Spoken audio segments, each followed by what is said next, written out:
अगर आपको ऐसा लगता है कि ये मिठाई सिर्फ हलवाई ही बना सकते हैं तो ऐसा बिल्कुल भी नहीं है। बहुत ही ज़्यादा क्रिस्पी और बहुत ही ज़्यादा स्वादिष्ट ये खाजा मिठाई आप आसानी से घर में बना सकते हैं। आज मैं लेकर के आई हूँ बिहार की शादियों में बनने वाली बहुत ही फेमस ये खाजा मिठाई की रेसिपी, जो कि हलवाई के कुछ टिप्स एंड ट्रिक के साथ आज मैं आप लोग के साथ इसकी रेसिपी शेयर करूंगी, जिससे कि आप हलवाई से भी बढ़िया ये खाजा मिठाई आसानी से घर में बना पाएंगे। Hello everyone, welcome to my cooking channel. स्वागत है आप सबका खुशबू की रसोई में। अगर आप मेरे चैनल पर नए हैं तो मेरे चैनल को सब्सक्राइब जरूर कर लीजिएगा, क्योंकि मैं ऐसे ही सिंपल रेसिपीज लेकर के आती रहती हूँ। तो चलिए बनाना शुरू करते हैं। यहाँ पर बिहार की फेमस खाजा मिठाई बनाने के लिए हमें यहाँ पर ले लेना है मैदा। तो मैदा यहाँ पर आप अपने हिसाब से इसकी क्वांटिटी कम ज़्यादा भी कर सकते हैं। मैंने एक घर का कटोरी सेट कर लिया है, उसी से यहाँ पे 4 कटोरी मैं मैदा ले रही हूँ। अगर आप कप से ले रहे हैं तो कप से ही सारी चीज़ें यहाँ पे मेज़र कीजिएगा। मैंने 1 कटोरी लिया है। अगर आप 1 कटोरी लेना चाहते हैं तो 1 कटोरी ही ले लीजिएगा, जिससे कि आप सारी चीज़ें यहाँ पे मेज़र कर सके। तो 1 कटोरी सेट करने के बाद यहाँ पर मैंने 4 कटोरी यहाँ पे मैदा लिया है, साथ ही आधी छोटी चम्मच के करीब इसमें नमक ऐड किया। यहाँ पर मैंने मोइन के लिए वेजिटेबल ऑयल लिया है, आप इसकी जगह पे घी भी ले सकते हैं। मैंने उसी कटोरी से यहाँ पे आधी कटोरी ऑयल लिया है। कई लोग ये पूछते हैं कि मोइन हमारा परफेक्ट है या नहीं, ये हम कैसे पहचाने, तो ये भी मैं आगे आपको बताऊंगी। फिलहाल मैंने आधी कटोरी ऑयल ली थी, उसमें से आधी ऑयल पहले ऐड की है। इसे अच्छी तरीके से मिला लेंगे और मोइन हमारा परफेक्ट है या नहीं ये पहले देखेंगे, उसके बाद ही वो आधा ऑयल इसमें ऐड करेंगे। तो यहाँ पे कितना ऑयल लगने वाला है वो भी मैं आपको बताऊंगी 4 कटोरी यहाँ पे मैदे में। और मोइन हमारा परफेक्ट है या नहीं ये भी मैं आगे आपको बताऊंगी। तो फिलहाल ऑयल ऐड करने के बाद इसे बढ़िया तरीके से मिलाएंगे, दोनों हाथों के बीच में इस तरीके से मसलते हुए मिलाएंगे, जिससे कि हमारा जो खाजा मिठाई है बहुत ही क्रिस्पी बनेगा। अब यहाँ पर मुझे थोड़ा सा मोइन कम लग रहा था, तो आधी कटोरी जो मैंने ऑयल बचा के रखी थी वो भी ऑयल इसमें ऐड कर देंगे और बढ़िया तरीके से मिलाएंगे। अब मैं बताऊंगी कि मोइन हमारा परफेक्ट है या नहीं, ये कैसे हम पहचाने। तो इसके लिए यहाँ पर इस तरीके से मुट्ठी बांध करके देखेंगे, ये बिल्कुल भी बिखर नहीं रही है। इस तरीके से छूने पे मतलब हमारा मोइन एकदम परफेक्ट है। अगर थोड़ी सी भी बिखर रही है मतलब हमारा मोइन बिल्कुल भी परफेक्ट नहीं है। तो इस तरीके से मुट्ठी बांध करके देखें तो आप पहचान सकते हैं कि मोइन परफेक्ट है या नहीं। तो अब इसमें थोड़ा थोड़ा पानी ऐड करते हुए अब इसका एक टाइट सा डो लगा करके यहाँ पे तैयार कर लेंगे। यहाँ पर सॉफ्ट डो नहीं लगाना है, इस बात का ध्यान रखिएगा। तो यहाँ पर देख सकते हैं मैंने एक डो लगा करके तैयार कर लिया है, ये बिल्कुल टाइट है, सॉफ्ट नहीं है। अब ऊपर से ऑयल लगा लेंगे और इसे ढक करके कम से कम 5 मिनट के लिए रेस्ट पे छोड़ देंगे। तब तक यहाँ पर आगे की तैयारी कर लेते हैं। तो इसके लिए यहाँ पर 1 कटोरी ले लेंगे, उसमें ऐड करेंगे हम 4 चम्मच ऑयल। यहाँ पर ऑयल की जगह आप घी का भी इस्तेमाल कर सकते हैं। तो यहाँ पर मैंने 4 चम्मच ऑयल लिया है। अब इसमें मैं ऐड कर रही हूँ 2 चम्मच मैदा, उसी चम्मच से। तो यहाँ पर घर का मैंने नॉर्मल चम्मच लिया है, तो उसी चम्मच से यहाँ पे ऑयल और मैदा लेना है। अब इसे अच्छी तरीके से हम मिला लेंगे। अब इसे बढ़िया तरीके से इस तरीके से मिलाते हुए एक स्मूथ सा यहाँ पे हमें पेस्ट बना करके तैयार कर लेना है, जिसे हम साटा भी कहते हैं।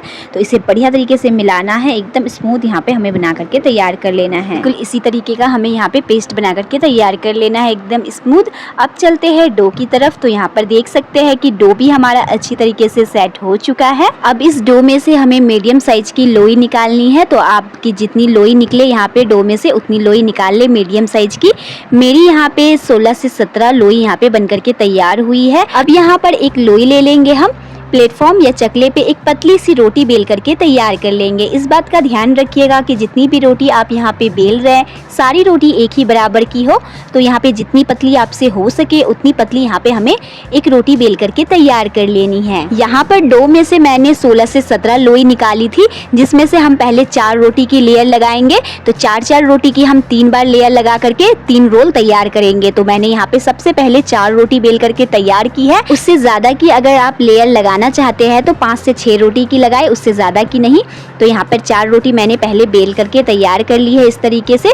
अब यहाँ पर एक रोटी ले लेंगे हम, इसके ऊपर से अब हम लगाएंगे साटा जो हमने तैयार करके रखा था। तो बढ़िया क्वांटिटी में हम इसके ऊपर साटा लगाएंगे, कंजूसी बिल्कुल भी मत कीजिएगा। बढ़िया क्वांटिटी में यहाँ पे साटा लगाइएगा, तभी लेयर बढ़िया तरीके से खुलेगी और हमारा खाजा मिठाई बहुत ही बढ़िया बनेगा।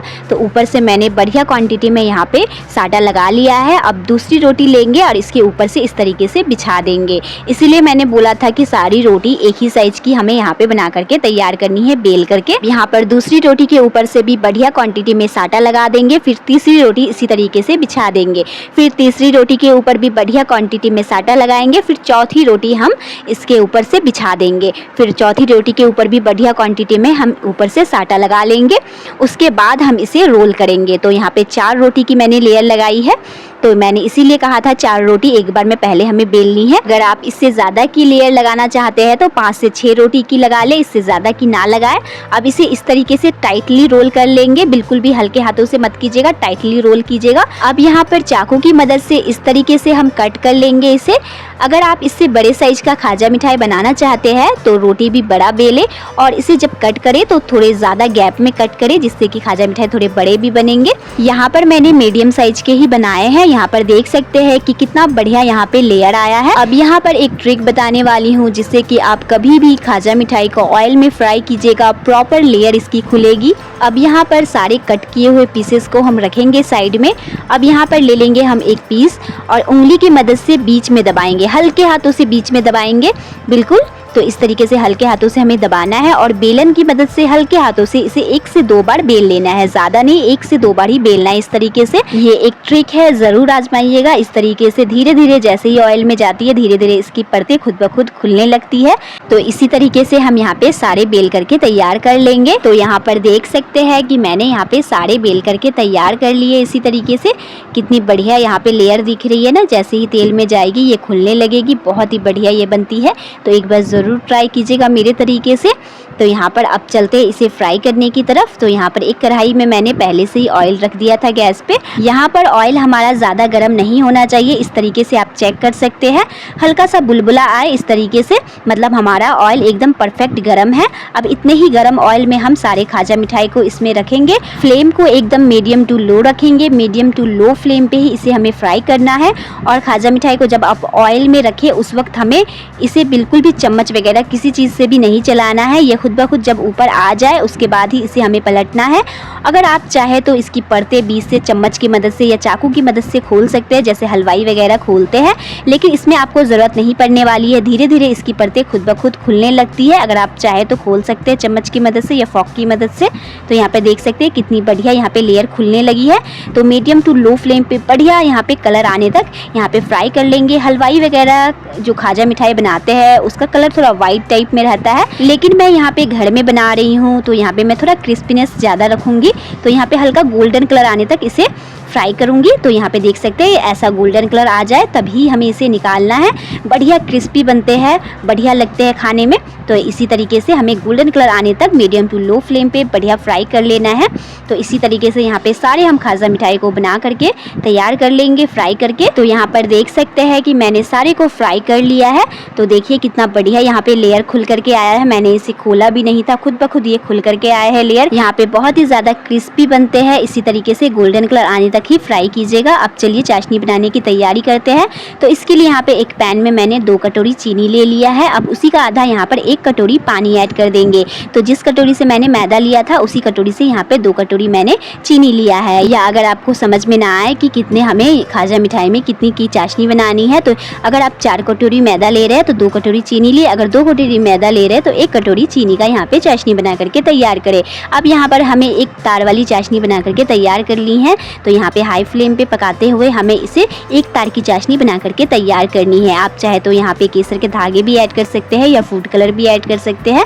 तो यहाँ पे देख सकते हैं बढ़िया चाशनी में उबाल आने लगा है। यहाँ पे एक तार की हमें चाशनी बना करके तैयार कर लेनी है। तो इस तरीके से एक तार बने, उंगलियों के बीच में इस तरीके से आप चेक कर सकते हैं एक तार आ रही है, मतलब हमारी चाशनी बन करके तैयार है। अब हम गैस का फ्लेम ऑफ कर देंगे और इसे हल्का सा ठंडा कर लेंगे। जब यहाँ पे चाशनी हल्की सी ठंडी हो जाए उसके बाद इस तरीके से हम डिप करेंगे और निकालेंगे।